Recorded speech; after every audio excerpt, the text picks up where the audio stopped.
Muy buenas tardes.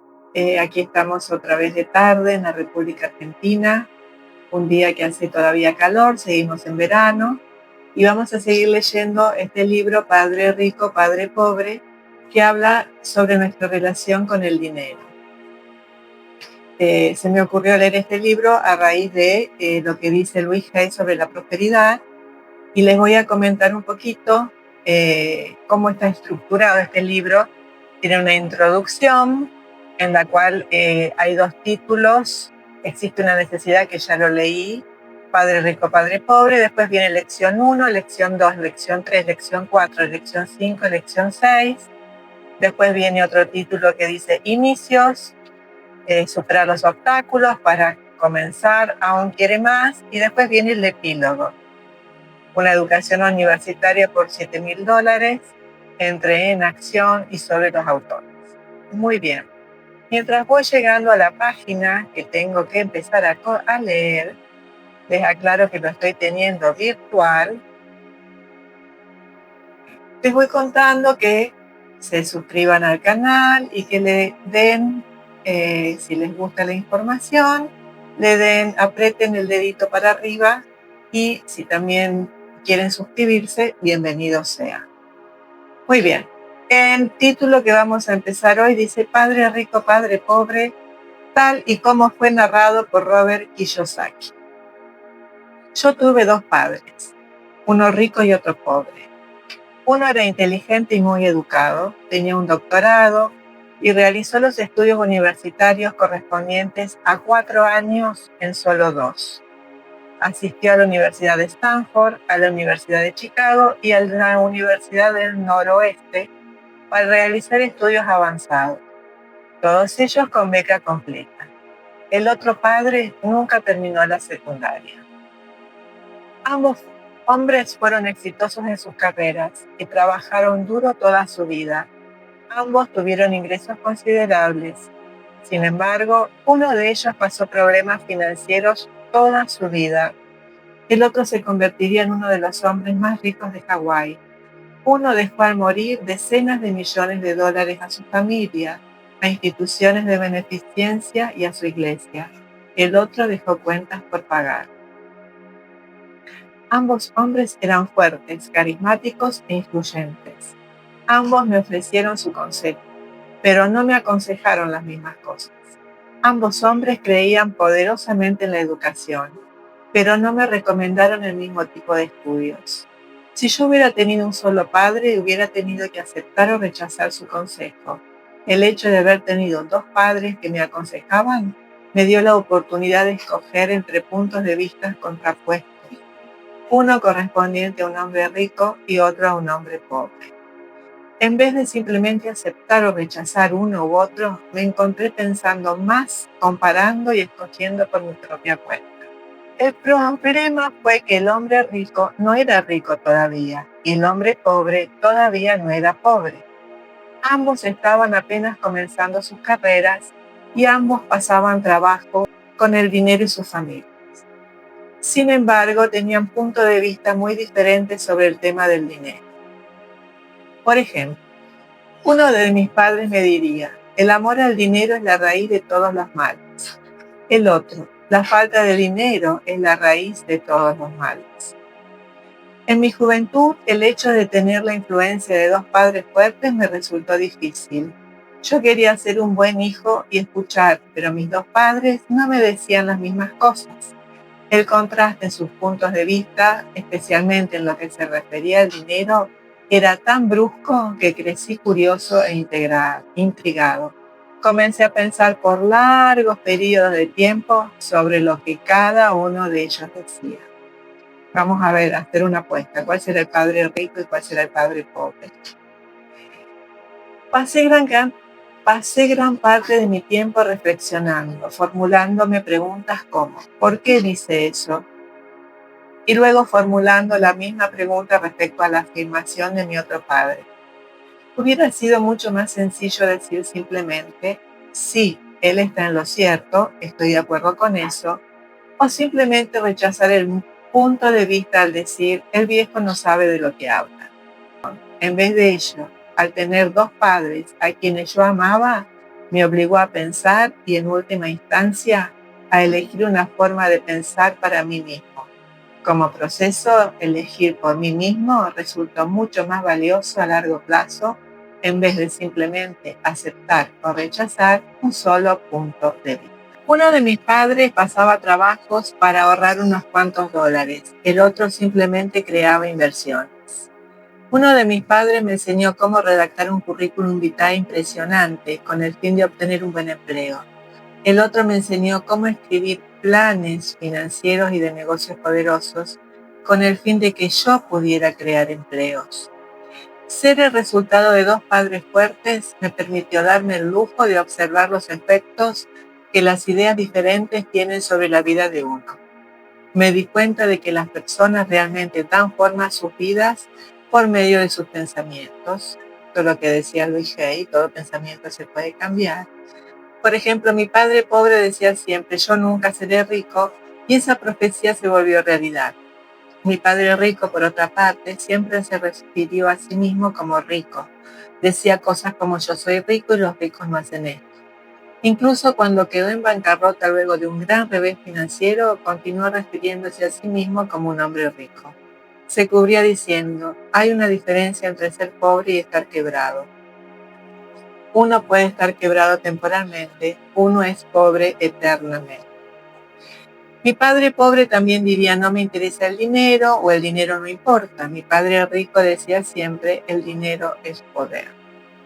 Es posible que el poder de nuestras ideas no pueda ser medido o apreciado jamás, pero me pareció obvio durante mi juventud que debía estar consciente de mis ideas y de la manera en que me expresaba.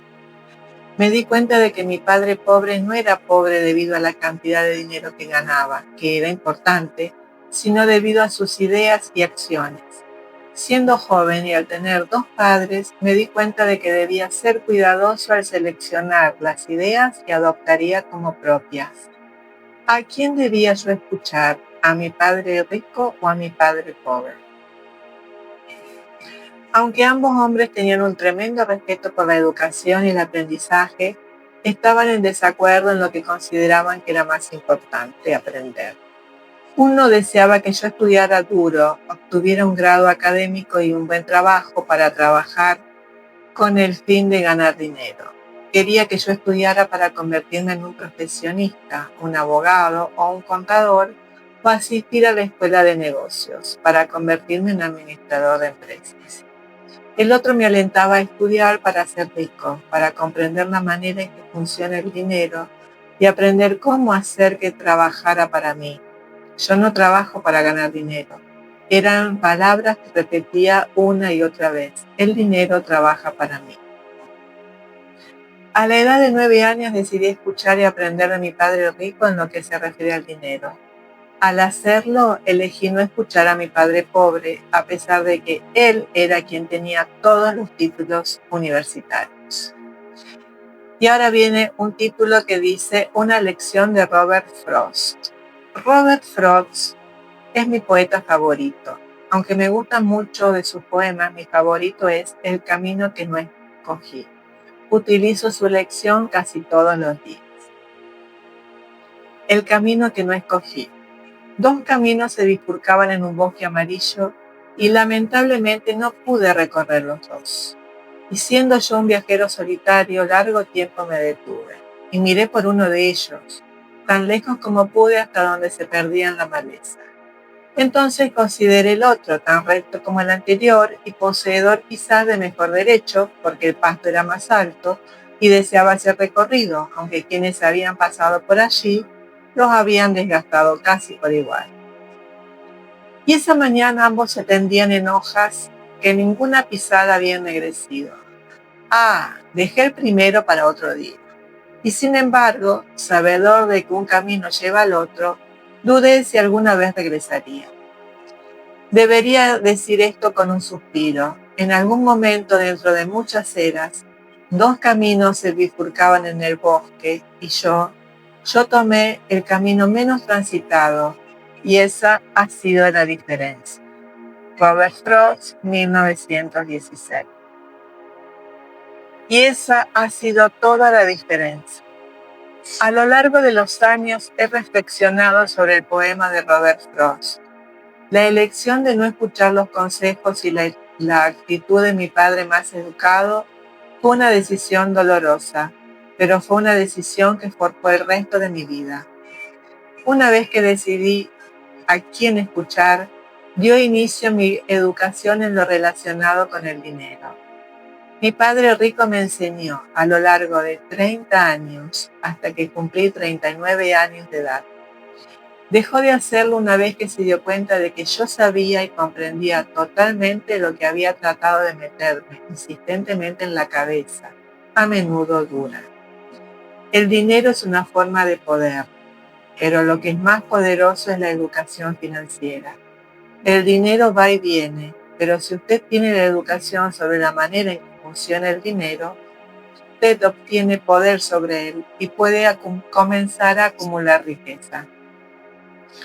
La razón por la que el pensamiento positivo por sí solo no funciona es debido a que la mayoría de las personas asistieron a la escuela y nunca aprendieron la manera en que funciona el dinero, por lo que pasan sus vidas trabajando para ganar dinero. Ahora hay mucha información al respecto y muchas terapias en las que nombran al dinero como una energía. Entonces hay que ver cómo nos relacionamos nosotros con esa energía. Dado que yo solo tenía 9 años de edad cuando comencé las lecciones que me enseñó mi padre rico, estas eran sencillas. Y cuando todo estaba dicho, solo había 6 lecciones principales que se repitieron durante 30 años. Este libro trata de esas 6 lecciones, expuestas de la manera más sencilla posible, tal y como mi padre me las enseñó. Las lecciones no pretenden ser respuestas, sino guías. Las guías le ayudarán a usted y a sus hijos a enriquecerse, sin importar lo que ocurra en un mundo en constante cambio e incertidumbre. Lección 1. Los ricos no trabajan por dinero. Lección 2. ¿Por qué enseñar especialización financiera? Lección 3. Atienda su propio negocio. Lección 4.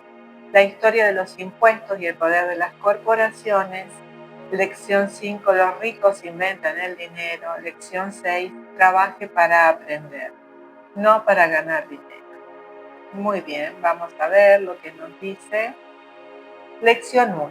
Los ricos no trabajan por dinero. Papá, ¿puedes decirme cómo volverme rico? Mi padre dejó a un lado el periódico vespertino. ¿Por qué quieres volverte rico, hijo? Porque la mamá de Jimmy apareció al volante de su nuevo Cadillac y ellos se fueron a pasar el fin de semana a su casa en la playa.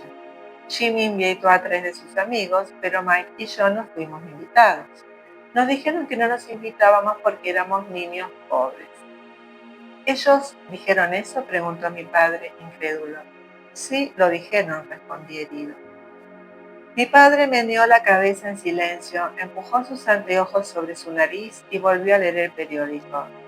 Yo me quedé a la espera de una respuesta. Corría el año 1956, yo tenía 9 años de edad. Por un capricho del destino, yo asistí a la misma escuela pública a la que los ricos enviaban a sus hijos. El nuestro era un pueblo en una plantación de azúcar. Los gerentes de la plantación y otras personas pudientes del pueblo, como los doctores, los dueños de negocios y los banqueros, enviaban a sus hijos a esa escuela del primero al 6º grado. Luego de pasar al 6º grado, sus hijos generalmente eran enviados a escuelas particulares. Dado que mi familia vivía a un lado de la calle de esa escuela, yo asistí a ella. Si hubiera vivido en la acera de enfrente, hubiera tenido que ir a una escuela diferente, con los hijos de familias como la mía. Luego del 6º grado, esos niños y yo asistiríamos a la secundaria pública y a la preparatoria pública. No había escuela particular para ellos o para mí. Mi padre finalmente dejó el periódico. Me di cuenta de que estaba pensando. Bien, hijo, comenzó lentamente. Si quieres ser rico, tienes que aprender a hacer dinero. ¿Cómo puedo hacer dinero?, pregunté. Bien, hijo, utiliza tu cabeza, me dijo sonriente. Lo que quería decir era, eso es todo lo que voy a decirte. O no sé la respuesta, no me avergüences. Ahora viene un título que dice, se forma una sociedad. A la mañana siguiente le dije a Mike, mi mejor amigo, lo que mi padre me había dicho. Hasta donde sé, Mike y yo éramos los únicos niños pobres en esa escuela. De la misma forma que yo, Mike estaba en esa escuela por un capricho del destino. Alguien había dibujado una línea para definir el distrito escolar y nosotros terminamos en la escuela de los niños ricos. Nosotros no éramos realmente pobres, pero sentíamos como si lo fuéramos porque todos los demás niños tenían guantes de béisbol nuevos, bicicletas nuevas, todo nuevo. Mi madre y mi padre nos proporcionaban las cosas básicas como la comida, la vivienda y la ropa, pero eso era todo. Mi padre solía decir, si quieres algo, trabaja para obtenerlo. Nosotros queríamos cosas, pero no había mucho trabajo disponible para niños de 9 años. ¿Qué hacemos para ganar dinero?, preguntó Mike. No sé, le dije, pero ¿quieres ser mi socio? Aceptó. Y de esa manera, ese sábado por la mañana, Mike se convirtió en mi primer socio de negocios. Pasamos toda la mañana pensando en ideas sobre cómo ganar dinero. Ocasionalmente hablábamos acerca de los niños ricos que estaban en la casa de playa de Jimmy divirtiéndose. Nos dolía un poco, pero ese dolor era bueno porque nos inspiró a seguir pensando en la manera de ganar dinero. Finalmente, esa tarde, una iluminación nos vino a la mente. Se trataba de una idea que Mike había tomado de un libro de ciencia que había leído. Muy emocionados nos dimos un apretón de manos y la sociedad tenía ahora un negocio. Durante las siguientes semanas, Mike y yo recorrimos el vecindario tocando puertas y preguntando a los vecinos si nos guardarían los tubos de dentífrico usados. Con mirada curiosa, la mayoría sintió con la cabeza. Algunos nos preguntaron qué estábamos haciendo, a lo que nosotros respondíamos, no podemos decirle, se trata de un negocio secreto. Mi madre estaba cada vez más molesta conforme pasaron las semanas. Habíamos seleccionado un sitio cercano a su lavadora de ropa como el lugar donde almacenaríamos nuestra materia prima. En una caja de cartón que alguna vez contuvo botellas de salsa de tomate, comenzó a crecer nuestra pila de tubos vacíos de dentífrico. Finalmente intervino mi mamá. Le había afectado el espectáculo de los tubos apretados y vacíos. ¿Qué están haciendo, niños?, preguntó, y no quiero escuchar nuevamente de que se trata de un negocio secreto. Hagan algo con ese desorden o lo voy a arrojar a la basura. Mike y yo rogamos y suplicamos, explicándole que pronto tendríamos suficiente material para comenzar la producción. Le informamos que estábamos esperando a que un par de vecinos terminaran de utilizar su pasta de dientes para que nos dieran sus tubos. Mamá nos dio un plazo de una semana. La fecha para comenzar la producción fue adelantada. La presión estaba sobre nosotros. Mi primera sociedad de negocios estaba siendo ya amenazada con una notificación de lanzamiento de nuestro primer espacio de almacén por mi propia madre. Correspondió a Mike el trabajo de apresurar a los vecinos para que utilizaran su pasta de dientes, diciéndoles que el dentista de cualquier manera quería que se lavaran más a menudo. Yo comencé a armar la línea de producción. Un día mi padre llevó a un amigo para ver a 2 niños de 9 años con una línea de producción funcionando a toda velocidad en la rampa de acceso a la cochera. Había polvo blanco por todas partes. En una mesa larga había pequeños recipientes de leche que obtuvimos en la escuela. Y la parrilla de la familia resplandecía por el fulgor de los trozos de carbón al rojo vivo. Papá se acercó precavidamente y estacionó su automóvil a la entrada de la rampa, porque la línea de producción obstruía la entrada de su cochera. Conforme él y su amigo se acercaron, pudieron ver una olla de acero colocada sobre el carbón con los tubos de dentífrico derritiéndose. Los tubos estaban hechos de plomo, de manera que una vez removida la pintura, colocamos los tubos en la olla de acero, Los derretimos hasta hacerlo líquido y sosteniéndolas por las asas, vertimos el plomo a través de un pequeño agujero en la parte superior de los cartones de leche. Los recipientes de cartón estaban rellenos de yeso. El polvo blanco que podía verse por todas partes era el yeso antes de ser mezclado con agua. En mi premura había volcado el saco de yeso y toda el área tenía el aspecto de haber sido golpeada por una tormenta de nieve. Los cartones de leche eran recipientes para los moldes de yeso. Mi padre y su amigo observaron mientras vertimos cuidadosamente el plomo derretido a través de un pequeño agujero en la parte superior del cubo de yeso. Tengan cuidado, dijo mi padre.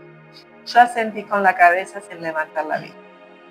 Finalmente, una vez que terminamos de verter, dejé la olla de acero y sonreí a mi padre. ¿Qué están haciendo, niños?, nos preguntó con una sonrisa precavida. Estamos haciendo lo que me dijiste que hiciera. Nos vamos a volver ricos, le respondí. Sí, dijo Mike, sonriente y asistiendo con la cabeza. Somos socios. ¿Y qué hay en los moldes de yeso?, preguntó mi padre. Mira, le dije. Esta debe estar lista. Con un pequeño martillo golpeé ligeramente el sello que dividía el cubo en dos. Llevé la mitad superior del molde de yeso y apareció una moneda de plomo. ¡Oh, Dios mío!, dijo mi padre. Están acuñando centavos de plomo. Así es, dijo Mike. Estamos haciendo lo que usted nos dijo. Estamos haciendo dinero. ¡Qué ocurrencia!, ¿no? Qué bueno, lo que es la inocencia infantil. El amigo de mi padre se dio vuelta y soltó una carcajada. Mi padre sonrió y sacudió la cabeza. Junto al fuego y a una caja de tubos de dentífrico usados, había dos niños pequeños cubiertos de plomo que se sonreían de oreja a oreja. Nos pidió que dejáramos lo que estábamos haciendo y que nos sentáramos en los peldaños frente a la casa. Sonriente, mi padre nos explicó el significado de la palabra falsificación. Nuestros sueños se habían desvanecido. ¿Quieres decir que esto es ilegal?, preguntó Mike con voz entrecortada. Déjalos, dijo el amigo de mi padre. Es posible que estén desarrollando un talento natural. Mi padre le clavó la mirada. Sí, es ilegal, dijo amablemente mi padre. Pero ustedes han mostrado una gran creatividad y originalidad de pensamiento. Sigan trabajando. Realmente estoy orgulloso de ustedes. Desilusionados, Mike y yo nos sentamos en silencio cerca de 20 minutos antes de comenzar a limpiar nuestro desorden. El negocio había fracasado el mismo día que inició. Mientras barría el polvo, miré a Mike y le dije, creo que Jimmy y sus amigos están en lo cierto. Somos pobres. Mi padre estaba marchándose cuando dije eso. Niños, dijo, ustedes solo son pobres y se rinden. Lo más importante es que hicieron algo. La mayoría de la gente solo habla y sueña con volverse rico. Ustedes han hecho algo. Estoy muy orgulloso de ustedes. Lo diré nuevamente. Sigan trabajando, no se rindan. Mike y yo nos quedamos parados allí en silencio. Esas eran palabras muy lindas, pero nosotros todavía no sabíamos qué hacer. ¿Y por qué tú no eres rico?, pregunté. Porque escogí ser maestro de escuela. Los maestros de escuela no piensan realmente en volverse ricos. Solamente nos gusta enseñar. Me gustaría ayudarles, pero yo no sé realmente cómo hacer dinero. Mike y yo nos dimos la vuelta y continuamos limpiando. Ya sé, dijo mi padre. Si ustedes desean aprender cómo volverse ricos, no me pregunten. Hablen con tu padre, Mike. ¿Mi papá?, preguntó Mike con un gesto de sorpresa en el rostro. Sí, tu padre, repitió mi papá con una sonrisa. Tu papá y yo tenemos el mismo banquero y él se la pasa elogiando a tu padre. Me ha dicho muchas veces que tu padre es muy brillante en lo que se refiere a ganar dinero. ¿Mi papá?, preguntó Mike nuevamente incrédulo. Entonces, ¿por qué no tenemos un automóvil bonito y una linda casa como esos niños ricos en la escuela? Un carro y una casa bonitos no significan necesariamente que tú eres rico o que conoces la manera de hacer dinero, respondió mi padre. El papá de Jimmy trabaja para la plantación de azúcar. Él no es muy diferente de mí. Él trabaja para una compañía y yo trabajo para el gobierno. La compañía le compra el automóvil. La compañía azucarera está en problemas financieros y es posible que el papá de Jimmy no tenga nada pronto. Tu papá es diferente, Mike.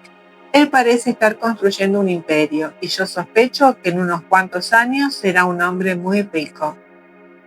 Al escuchar lo anterior, Mike y yo volvimos a emocionarnos. Con nueva energía comenzamos a limpiar el desorden causado por nuestro primer negocio fracasado.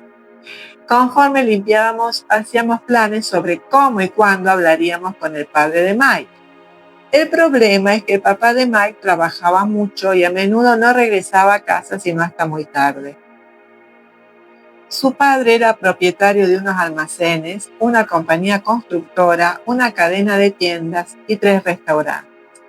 Los restaurantes los mantenían fuera hasta tarde. Mike tomó el autobús a su casa después que terminamos de limpiar. Iba a hablar con su padre cuando llegara a casa esa noche y le preguntaría si le enseñaría la manera de volvernos ricos. Mike prometía llamarme tan pronto como hablara con su padre, incluso si era tarde. Muy bien, dijo, el próximo sábado, y colgó. El padre de Mike había aceptado reunirse con Mike y conmigo. A las 7:30 del sábado por la mañana tomé el autobús para dirigirme a la parte pobre del pueblo. Y acá comienza otro título que dice, la lección comienza. Les pagaré 10 centavos por hora, incluso de acuerdo con los estándares de salario de 1956, 10 centavos por hora era poco. Michael y yo nos reunimos con su padre esa mañana a las 8. Él ya estaba ocupado y había estado trabajando por más de una hora.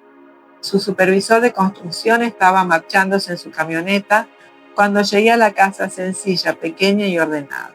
Mike me recibió en la puerta. Mi papá está en el teléfono y nos pide que le esperemos en el porche trasero. El viejo piso de madera crujió cuando atravesé el umbral de esa casa vieja. Había un tapete barato a la entrada. El tapete estaba allí para ocultar los años de uso de incontables pisadas que el piso había soportado. Aunque estaba limpio, necesitaba ser reemplazado. Me sentí claustrofóbico cuando entré a la angosta estancia que estaba llena de muebles viejos y enmohecidos que hoy en día serían piezas de colección. 2 mujeres un poco mayores que mi madre estaban sentadas en el sofá. Con ellas estaba sentado un hombre vestido como obrero. Llevaba pantalones y camisa caqui bien planchados, pero sin almidón, y botas de trabajo lustradas.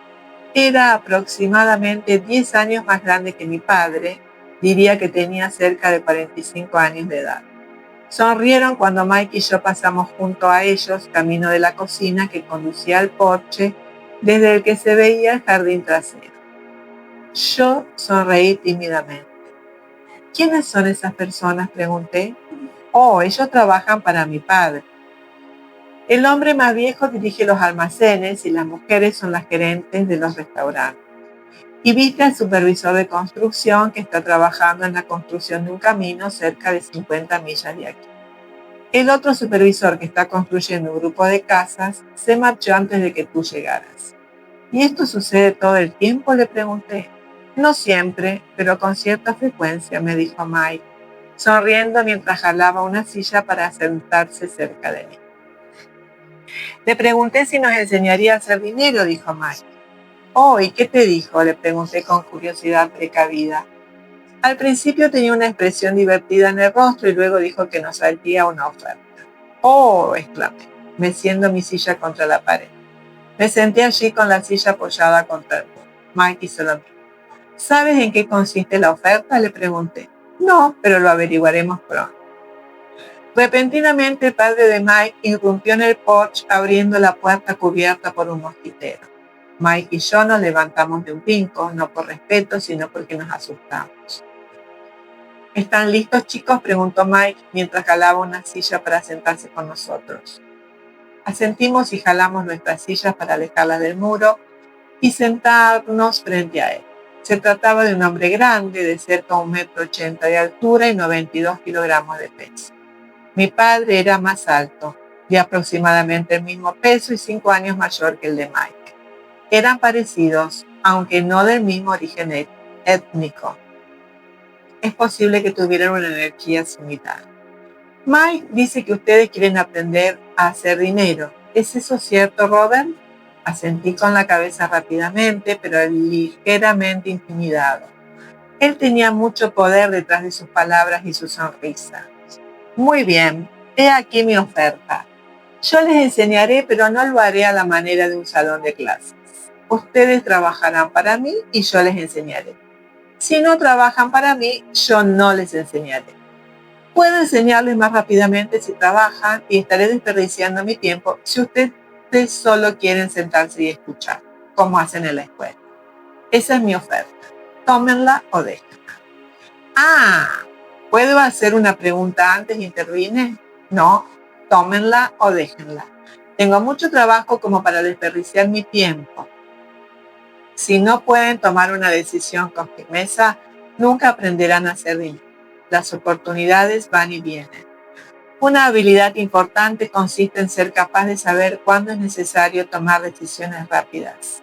Ustedes tienen la oportunidad que pidieron. La escuela comienza o ha terminado en 10 segundos, dijo el padre de Mike con una sonrisa fastidiosa. Acepto, dije. Acepto, dijo Mike. Bien, dijo el padre de Mike. La señora Martin estará aquí en 10 minutos. Una vez que haya terminado con ella, ustedes la acompañarán a la tienda y comenzarán a trabajar. Le pagaré 10 centavos por hora y trabajarán 3 horas cada sábado. Pero yo tengo un juego de softball hoy, le dije. El papá de Mike bajó el tono de su voz. Tómala o déjala, dijo. Acepto, respondí, escogiendo trabajar y aprender en lugar de jugar al softball.